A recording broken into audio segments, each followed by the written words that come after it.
Standardized tests, only 2 words, yet they have such a huge impact. There are 2 sides to the debate of whether we should continue standardized testing in schools. My hope today is to inform you on both sides of the argument and ask you a few questions, such as, are these tests an accurate indicator of how students, their teachers, are showing their performance? And are these tests helping or hurting students? These questions are only a small preview into the large argument of whether we should continue these tests.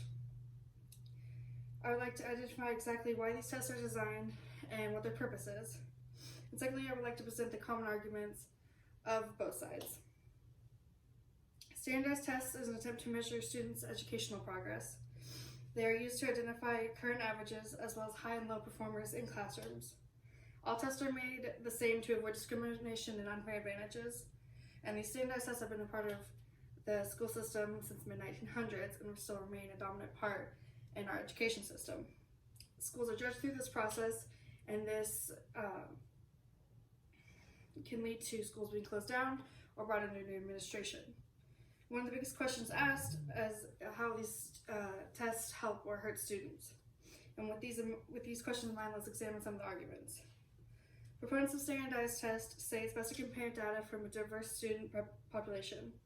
And Derek Meter, a writer from ThoughtCo, claims that these tests are accountable, analytical, objective, granular, and structured. Looking more into depth of these 5 arguments, standardized testing is a process that holds students and teachers accountable. The teachers are responsible for teaching the student the necessary material required for these tests. Public schools are required to give out these tests, and this allows for comparison in schools in different areas. This would not be possible without this type of test. It creates an accepted set of standards throughout the educational community. Standardized tests gives teachers a structure of what needs to be taught specifically for the test.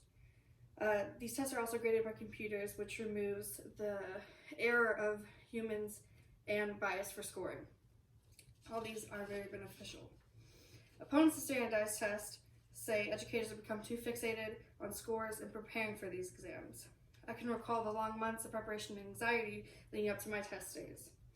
Some of the most common arguments against testing include that it isn't flexible, it's a waste of time, and it can't measure true progress, and it's stressful. And let's examine this side of the argument. Tests don't allow for personal factors to ever be taken into consideration. Home life, mental health, physical health, language barrier, these are just a few that affect student performance. Educators teach to amass the students daily, and all students have different learning styles. This causes many students to not learn the proper information for these tests. This also creates a lack of in-depth teaching of certain subjects, and this creates classroom atmospheres to lack creativity, limit student learning potential, and lead to student boredom. Standardized tests can't measure true progress. It's a test that's taken once a year, and instead of measuring progress and proficiency over time.